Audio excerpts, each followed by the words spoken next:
Student आपको प्रमोद दुबे का नमस्कार। अब हम आपको न्यूक्लिक एसिड के बारे में बताने जा रहे हैं। Nucleic acid very important biomolecules होता है। यह जीवन का आधार होता है। It is the basis of life. Nucleic acid two type होता है।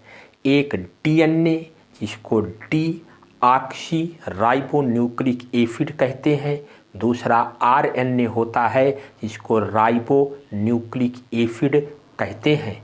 यह मोस्टली सेल के न्यूक्लियस में पाया जाता है। अब बच्चों हम बात करने चल रहे हैं सबसे पहले डीएनए के बारे में।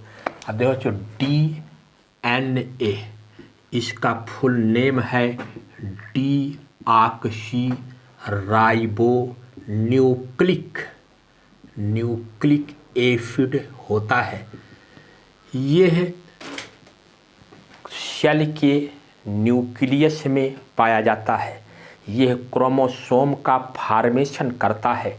डीएनए के साथ जब प्रोटीन एसोसिएट हो जाता है तो न्यूक्लियोप्रोटीन बनता है और यही न्यूक्लियोप्रोटीन और डीएनए मिल करके क्रोमोसोम का निर्माण करता है। कुछ मात्रा में डीएनए जो है ये माइटोकॉन्ड्रिया में और क्लोरोप्लास्ट में भी पाया जाता है। बैक्टीरिया में सर्कुलर डीएनए पाया जाता है और इसके अलावा प्लाज्मिड्स पाए जाते हैं।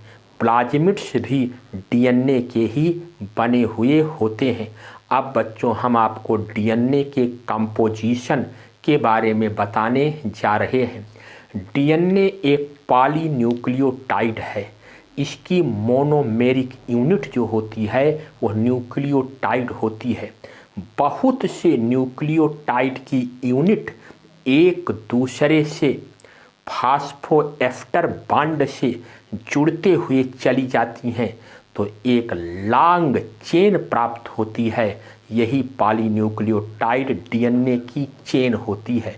टू डीएनए की चेन आपस में ट्विस्टेड हो जाते हैं तो डीएनए का डबल स्टैंडर्ड मॉलिक्यूल्स बनता है।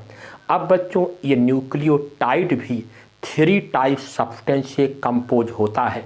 पहला आपका ये शुगर होता है। शुगर में डी ऑक्सी राइबोस शुगर पाया जाता है। डी ऑक्सी राइबोस शुगर पाया जाता है।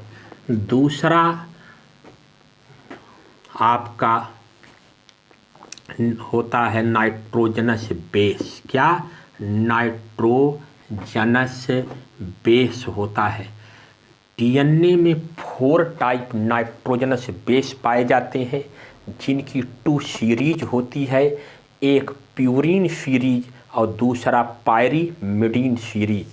अब ये बेस जो हैं, पहला बच्चों एडेनिन है। क्या है? एडेनिन है। इसको कैपिटल ए से रिप्रेजेंट करते हैं। सेकंड है ग्वानिन होता है, कैपिटल जी से रिप्रेजेंट करते हैं। थर्ड साइटोसिन होता है, इसको कैपिटल सी से रिप्रेजेंट करते हैं। फोर्थ थायमिन होता है, थायमीन होता है, इसको कैपिटल टी से भी हम रिप्रेजेंट करते हैं। थर्ड कंपोनेंट जो है इसका फास्फोरिक एसिड होता है। क्या होता है? फास्फोरिक एसिड होता है।